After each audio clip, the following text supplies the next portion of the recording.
Welcome to another episode of the Faster, Easier, Better Show. I'm your co-host, Ellen Goodwin, and Lee is not with me today, but we do have a special guest. We have a special episode, and today I'm joined by Grace Marshall. Hi, Grace. Hi, Ellen. So Grace is the author of the award-winning How to Be Really Productive.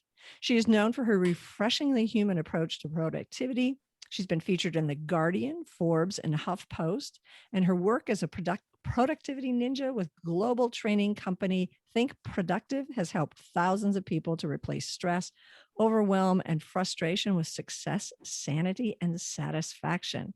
Her new book, Struggle, The Surprising Truth, Beauty, and Opportunity Hidden in Life's Shittier Moments, is out in April, and that is why we are talking today. So Grace, I'm so excited to be here. Me too. I'm so excited to have you here as well. As I mentioned when we were talking, my book is highlighted. I've got little Post-it notes. I'm like so excited to talk about your book. So Struggle. Tell me, like, where did the idea come from? When did this show up? So it was back in 2018 that I started to have the idea. It wasn't until 2020 that I realized this is the perfect year to write it. But I think even in 2018, we were experiencing some shitty moments. Yeah, definitely. In wider society, in life and politics, but also in work. And so in the kind of work that I do where I'm helping people with their productivity, often the words I'm struggling are seen as the opposite of productivity, the opposite of being productive. But I don't think that tells the full picture of struggle, and it also doesn't tell the full picture of productivity. So I started wanting to dive in deeper to go, well, actually, what if struggle isn't a sign that everything's gone wrong, or that it's a sign of failure or a sign of weakness or something's wrong with us? What if actually struggle can also be the birthplace of some of our best work? Absolutely. I mean, sometimes falling apart is actually coming together. Yeah. And we forget that. We absolutely forget that. And I love that you have brought that to the forefront, because we do think we have to get it perfect, and we don't. And I think your book definitely, it does. I had a lot of reflection going through it, going, oh yeah, just when you think it's falling apart, it's really all coming together. So yeah. And your book comes out, so I don't forget. You can get it through Amazon right now, but officially it launches, the Kindle launches today, which is the 12th, and then tomorrow you can get the paperback. So, and I highly recommend you do it. So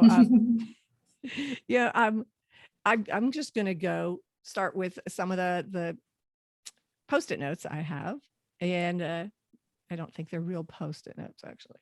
So no trademark issues here. On page 62, and I love this quote: what if the shitty moment is precisely where life happens? And you talk about that we want everything to be perfect, but what if it, life is really, the stories, the growth, that everything comes from when stuff isn't good. Yeah, absolutely. Because I think sometimes we see the shitty moment as the interruption, as the, okay, this is happening. Okay, I have to put everything on pause again. Wait until this is over, and then I'll get on with what I want life to look like, or what I want the work to look like. But yeah, absolutely. Sometimes, what if this is the life? What if this shitty moment right here is where I can show up, where I can do my best work? And when we think that, then we change how we see the moment, but also we change how we show up. Absolutely. Because otherwise this isn't us. We're an imposter in that moment, but we'll be our real self later. But this is, this isn't me. And I think that's a really interesting point to think about, because you never get together with your friends. Well, when we could get together with our friends, and we will do it again, but we never get together and we go, I had a perfect day. We tell the stories of the conflict, and no movies, no books, nothing is a story about a lovely day. Here it is. I had a lovely day. Absolutely. Like, the whole point of the story is like, oh, something's happening, and now this is where it gets interesting. Exactly. And while we see that in movies and books and stories we hear from, we don't think about it in our own life. that, this is our story of our life. We get to do the hero's journey over and over and over every day, except we don't want it. Yeah. We just want the pretty parts. And We I want the think glory at the end of the battle without the battle. exactly. You don't want to gird your loins. You just want to like, hey, let's have the banquet at the end. Yeah. And we don't do that. And I think that your book just brings that out so well. And it's all the stuff that we've pushed back and put in the cupboard and lock the door, but just to be open about it, that I am struggling with this. You talk about one of your friends who with cancer, living with cancer and not battling, just living. And this is, Yeah. it is his reality, and why not be in it? Yeah, absolutely. And I think, sometimes I've heard this a lot actually in the past year with COVID. There's a lot of conversations about like when this is over, when we go back to normal. And actually, what's interesting is like how, yes, it's great to see light at the end of the tunnel, but actually, what about right now? What about right here in the middle of the tunnel? What does life look like right now? And I think sometimes we can put life on hold because we think we're not in the right place yet. Right. But if we shift it around to start looking at right now, it's like, do you know what? Yes, I can't hug my friends right now, but we can still do friendship. Yes. We can still do community. It looks different, but we can still do it. Yes, exactly. And it is, yesterday I saw on one of the social media, a woman I know, instead of going, hey, I'm going to wait until we get back. She's like, yeah, I've lost 60 pounds. And I'm like, well, I know where it went. But I was super impressed that, rather than wait, she saw the opportunity. She was one of those people that had her whole career had changed because of the occupation she had, and it just wasn't available. She's in theater. Yeah. And she looked at not when it ends, but where I am now. And I've got the time. I've got, healthy meals, working out. I'm like, yeah. So sometimes that gives it's finding, actually this gives me the perfect opportunity to do what I've always wanted to do. And then sometimes it's a different kind of opportunity. It's like if the door has closed to me in terms of what I would love to do, it makes us look somewhere else. It makes us go, well, okay, what doors are open to me? And we could end up going through doors that we completely did not intend to. Like it was something that we didn't see. It's an opportunity that we wouldn't have considered, but because of certain opportunities not being available to us, because of like a setback or an obstacle, we then go, okay, well, how else? What else can I do? Or how else can I do it? And then sometimes it's those opportunities that with hindsight we go, oh, that was genius. But in the moment, it's just like, well, I can't do anything else, so I kind of have to. Yes, absolutely. And I always think like if the door shuts and you can't, there's windows. And that's part of it. Don't limit yourself to a door. You need a portal of some sort. It's just a little reframing. But you're absolutely right. We don't see the things until we're forced to see them. And I know you cover that in the book, and it's kind of mind-blowing where you're like, oh yeah, we don't have to follow the path that everyone thinks we do. When something bad like this happens, you can create your own world. And actually, if we think about it, that's the story of innovation, right? Innovation very rarely comes from, a linear kind of, I'll just make things better. It comes from, I've hit a wall, I've hit an obstacle, or there's something unexpected that's happened. But in that kind of breaking of the status quo, there's a freedom, there's something else released. So I love that you mentioned post-it notes earlier, because that's a prime example. Yes. So the post-it note was developed by someone who was looking to develop a super strong adhesive for use in the aircraft industry, I think it was. And instead he developed this kind of weak adhesive, and then later on found a use for it. So, and we still use it to this day. Oh my gosh. I mean, it is you walk through the store, like the stationery store, the, Target, and there's like a whole section of every kind of post-it notes. And I have like post-it note envy. I like have like pictures of them. Love it. I do. I mean, they're fantastic. I mean, what would our world be like without them? You know, you would Yeah. never, here, let me get a piece of paper and a piece of tape. Where's the tape where's the tape? I don't know. So, yeah, the guy should have gotten a Nobel Prize. So, yeah, exactly. The whole like take lemons and make lemonade, for lack of a better concise thing. But it is finding the nugget in the struggle. Yeah. Absolutely. Yeah, I think about, it's like my life's shittier moments. When you hit the wall and you're, what am I going to do? I know we talked about the book I wrote, and I had written the whole book, and I had gone through all my beta readers and all this. And one of them said, well, I really hate the title. And I'm like, oh, and then someone else said it too. And I'm like, okay, well, I was going to publish this. And all of a sudden, and then, there was the couple weeks of just in the doldrums. You talk about that, just in like, what happens now? What, do I just, okay, I don't have a title. I'm going to have to change everything. And then it came to me, came up with a title that I loved and other people loved. And I wouldn't have come up with that. I was just so set on the one I had. I was like, this is good. And then when it was gone, I was like, oh. So you know what? If that's the worst thing in my life, I'm doing really well. Yeah. Absolutely. Well, I had a similar thing like growing up. When I was a child, I was always the straight A student. So I was used to knowing what people wanted from me and delivering it. And then when I went into the workplace, I ended up working in quite a small sort of startup type culture. And actually, if I was in a larger company, I probably would have gone unnoticed. I probably would have just kind of coasted along, not feeling quite like I fit in, not really doing my best, but doing enough to be able to get by. But because I was in this kind of quite cutting culture, what I realized was I was in the wrong job.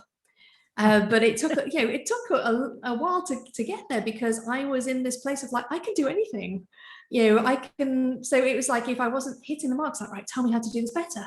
I can do this better. But actually, when it came to it, I was in the wrong job. But being in that environment where it was cutting and it was painfully obvious that I was in the wrong job, meant that I left, and and I embarked on a completely different career. Whereas if I was in a place where it wasn't quite feeling right, but I could get by, I could have been stuck there for years. Yes. So the bad is the actual, the very good. Yeah. So sometimes when things go wrong, it's painful. And I think it's important to notice that and to kind of recognize that. But then it's also then recognizing, okay, yes, it's painful. And what else can it be?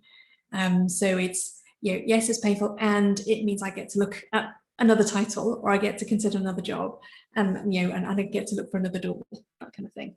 Yeah. You just said, probably without even processing, the whole improv thing. Yes, this is bad. And yes, and what do I get to do? Yes, I'm in this situation and I have this opportunity. And it's hard to do that. It's hard to do that, especially when we're right in the middle of it, and all the emotions are firing, and we're so black and white with color, with our emotions. It's either this or this. There's no gray. And I think if anything, we need to be in the gray more often. Yeah, it's really interesting, because I think biologically or neurologically, what happens when we're in struggle, we tend to go to fight or flight. So when we're in that mode, we're basically looking, that's our brain thinks in binaries. It looks for what is safe and what is a threat. Who's the good guy, who's the bad guy, what's right, what's wrong, and we go to those binaries. And in that space, there is, like you say, no space for gray. There's also no space for other colors. It's just black and white. Yeah, it's very, very boring. Yeah, but we need the colors. Exactly. So the colors is where we can see more, because the whole function of fight or flight is just to keep you safe. It's like, in that moment, is this a danger that I need to run away from, or is this a danger I need to fight and eliminate? Those are the only options. So it gives no options for creativity, for discovery, for relationship building or bridge building. So all the other things that we humans do really well, there's no space for that in that black and white thinking. So what we need to do is kind of almost come out of that. And the good way of doing that is by activating curiosity, because curiosity is basically the antidote to fear. So rather than going, something's happening and it's a threat, it's going, okay, what is this actually? What is this? And what could it be? What am I making it to mean? And what else could it mean? What looks like anger from somebody could actually be confusion. Right. Right. Right. And so, actually stepping away from that fight or flight and that fear response and start to get kind of curious to go, oh, I wonder what's going on there. Can then start to give us more perspective. So it actually widens our perspective, because our fight and flight basically has a narrow perspective. You get tunnel vision because it's just like, look for the weak spot in your opponent, or look for the way out, the escape route. That's all it's looking for. Whereas, when you activate curiosity, you can just see so much more. You can see a wider ground, and then you're in a much better place to start innovating, to start bridge building and relationship building, or creating, and all those good things. Absolutely. And I know in the book you talked about you and your husband, like with arguments, and like now asking, what does this feel like to you? Or what would be, what's the exact words? What would this? So one brilliant question we learned to ask each other is, what's the most important thing about this for you? I think that's awesome. Yeah. And it's so simple when you think about it, but it's something that we often sort of overlook. So we're arguing about, let's say, for example, I think the example I talk about in the book is we were arguing about holidays. And I think what he wanted was just to be able to spot a good deal and book it and go for it. Whereas what I wanted was, actually, I'm really happy for you to book it, but I don't want to be getting up at 3 o'clock in the morning to catch an early flight. Like, that is not my idea of a holiday. I'm going to end up catching a cold and being sick, and and the kids are going to be grumpy as well. That's just not a good start to a holiday. But when we started off that argument, it was just about, I want to be able to just book a holiday, and I'm going, but I want you to be able to talk to me first, and we looked like we were at an impasse. But when we asked the question, what's important to me, then we were able to both say what's important to us and both be heard in what's important, and then to be able to then go, okay, so how do we work something out that brings both of those perspectives together? I love that. What is important to me? No, to you. Say it again. What's the most important thing about this for you? I love that. Because I can see where, we do jump to ideas. My husband did the other day. He goes, what if we just changed these towels in the bathroom? And I'm like, I had this immediate, and again, small detail, but it was like this immediate, like, no. And then, if we'd asked that question, I think, we both have, different perspectives. I think his was like, well, we could get these, we could get towels somewhere that he wanted to get these fluffy towels. And I was all about, I like the color. So it was like, oh, so if the new fluffy towels are available in that color, then everybody wins. Exactly. Okay, well, I know what we're discussing over dinner tonight. But that kind of plays into our work conversations as well, though, doesn't it? It's like, how often do we end up in that state of conflict with somebody that we're working with, and it feels like you're at an impasse, it feels like you want different things. But then when you change that conversation, so when you start to have that conversation about what's really important to you here, and also sometimes even just naming the fear, to go, well, my fear is this, and somebody else, well, but my fear is this, and oh, that's where you're coming from. Yeah, because we always think people are coming from the same place we are, and they aren't. And that's an important thing to remember. And I know I should have it tattooed on my hand, so I can just go, oh, you're coming from a different place. Yeah. I thought that was an excellent takeaway from everything. And then there was one I wanted to be really good about, like, I told you, like highlighting, and I'm looking through my book right now. But you had a statement about, what really is productivity.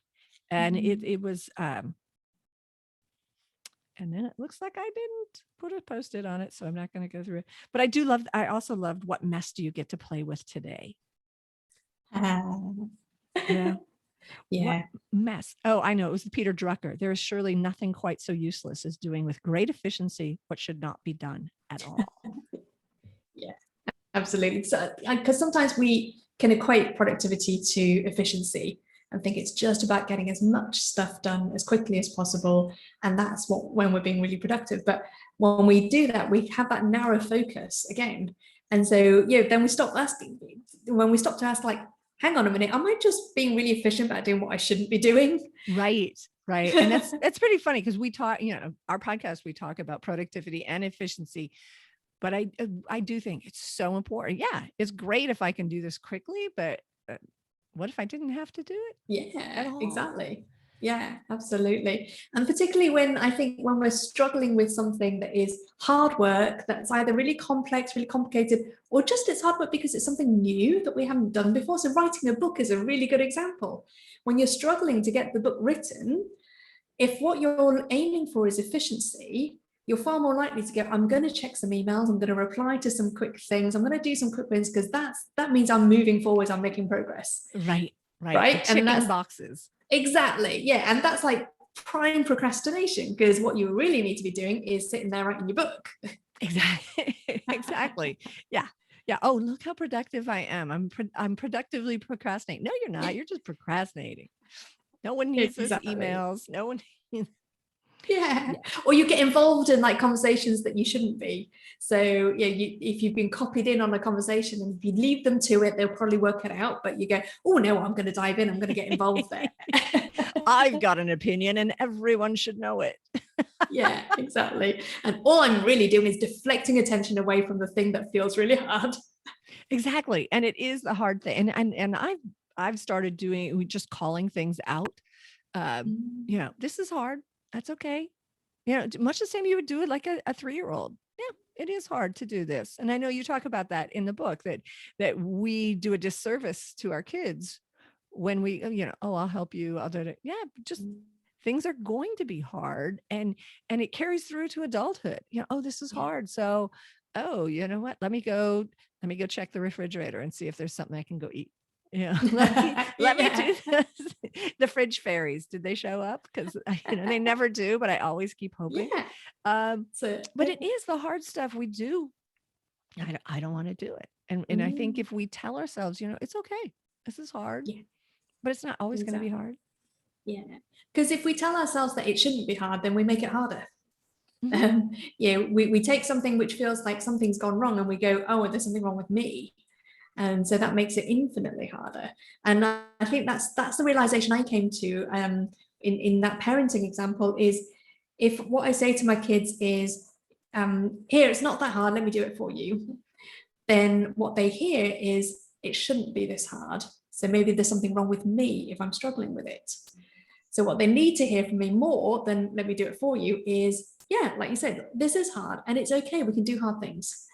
And yeah, that's the thing, is that, I mean, that's a mantra that comes from Glennon Doyle, who's a wonderful writer, but that's a mantra that I keep repeating to myself, like, yeah, we can do hard things, and that's what they need to hear, and then let me do it for you.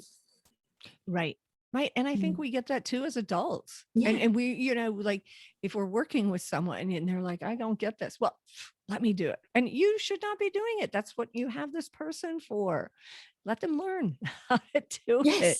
Yes, it is hard. I'll show you this time. And then, if you need help next time, look it up.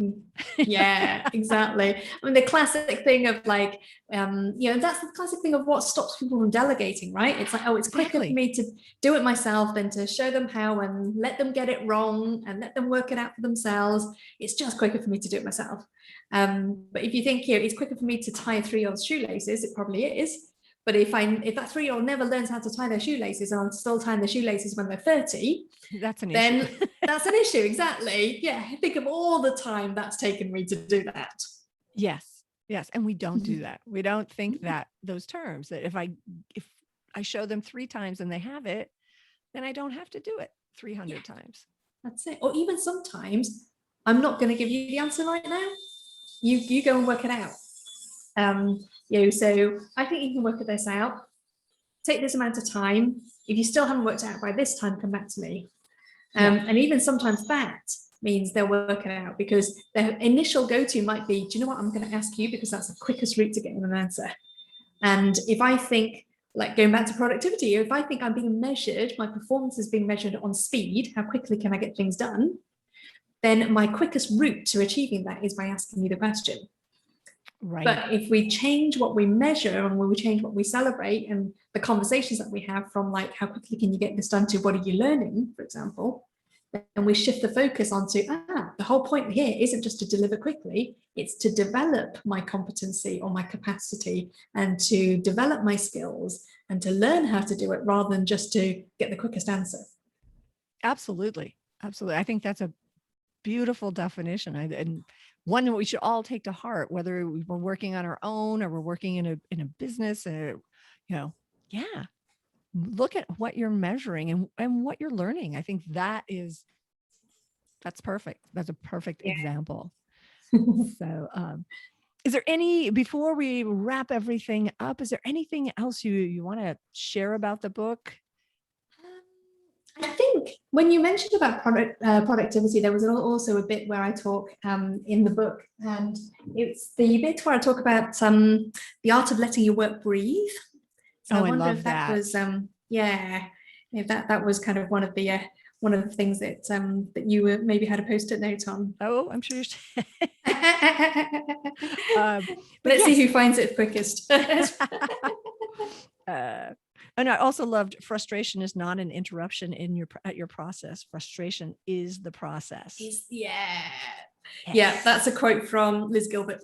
Yeah, absolutely.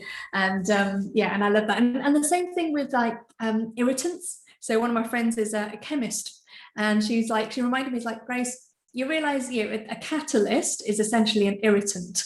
I was like, oh yeah. That's an interesting. It's true.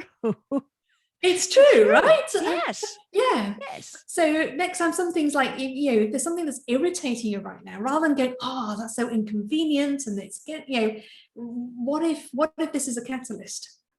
What could this be a catalyst for, or what could be a catalyst to? So again, it's kind of looking for, rather than trying to look away from it to go, I wish this was over and I wish this didn't exist. It's like, what information can I get from this? Or what is this telling me? What can I learn in this situation? And honestly, like the most irritating things that have happened to me in my business, like, when we've had a tire kicker, someone who just comes and like tests out all your processes just to waste your time. You're like, why did that just happen? When you've got maybe a client that has been pushing boundaries or completely overstepped boundaries. Those are they feel irritating, but they give me good information, because they then help me to refine, okay, how do I define my boundaries more clearly? Right. How do I define my processes better? Like, what does this tell me about your client and my not ideal client? Exactly. And I have one other quote that I thought was fantastic, and it was about being out of your depth. So being out of your depth is exactly the conditions that call us to grow, to stretch, to rise, to be brave, to emerge anew. And I think that's awesome, because if we don't stretch, if we just stay where we are, we're stagnant and we don't grow. And it's scary and hard to stretch. Yeah.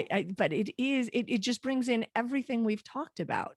Absolutely. It's hard. You're obviously dealing with some sort of catalyst. What is important to me? That all comes in when we stretch. Yeah. So one of my good friends, Jenny, often says to me, there's no comfort in the stretch zone, and there's no stretch in the comfort zone. I love that. And I'm probably going to borrow it. Yeah. So Jenny Ainsworth is the person who said it to me. But it's recognizing, okay, this is uncomfortable, not because I'm in the wrong place, but because I'm in the right place for that sense of stretch, for that new thing. I think particularly at the moment when there's so much uncertainty around us, that's kind of, that's almost what we need from our leaders, right? So whether Yes. that's our country leaders, our company leaders, we need people who are willing to go, yes, this is hard. And yes, we don't have all the answers. And this is what we're going to do about it. We need those kind of leaders much more than we need leaders who go, oh, I know what I'm talking about. Yes. Yes. I love Yeah. that. I love that. Thank you so much. So, Grace, tell everyone where they can find you and, hey, you got a book coming out. So tell us. And I'll also put this in the show notes as well. So, Sure thing. So gracemarshall.com is where you can find me, and strugglethebook.com is where you can find the book and all the links for pre-ordering and ordering. But also when you go to strugglethebook.com, once you've ordered the book, you can also claim your free ticket to the Struggle Conversation, which is kind of a more intimate, deep dive conversation with me and some special guests. And we're going to do that a couple of weeks after the book's launched. So you've got a couple of weeks to get the book, read it, and then we can dive into conversation together. super exciting. I'm going to be on the I'm just going to be watching, and I'm like so excited for it. So definitely get the book and read it, highlight it, have your post-it notes ready, because I think you're going to take a lot of notes. You're going to want to highlight things and take it to heart, because we're all in a struggle of our own, and unfortunately, it's not like it's a bad thing. We're going to grow from the struggle, and I love that. So as always, be sure and follow, like, and review, and be with us next week for another episode of the Faster, Easier, Better Show.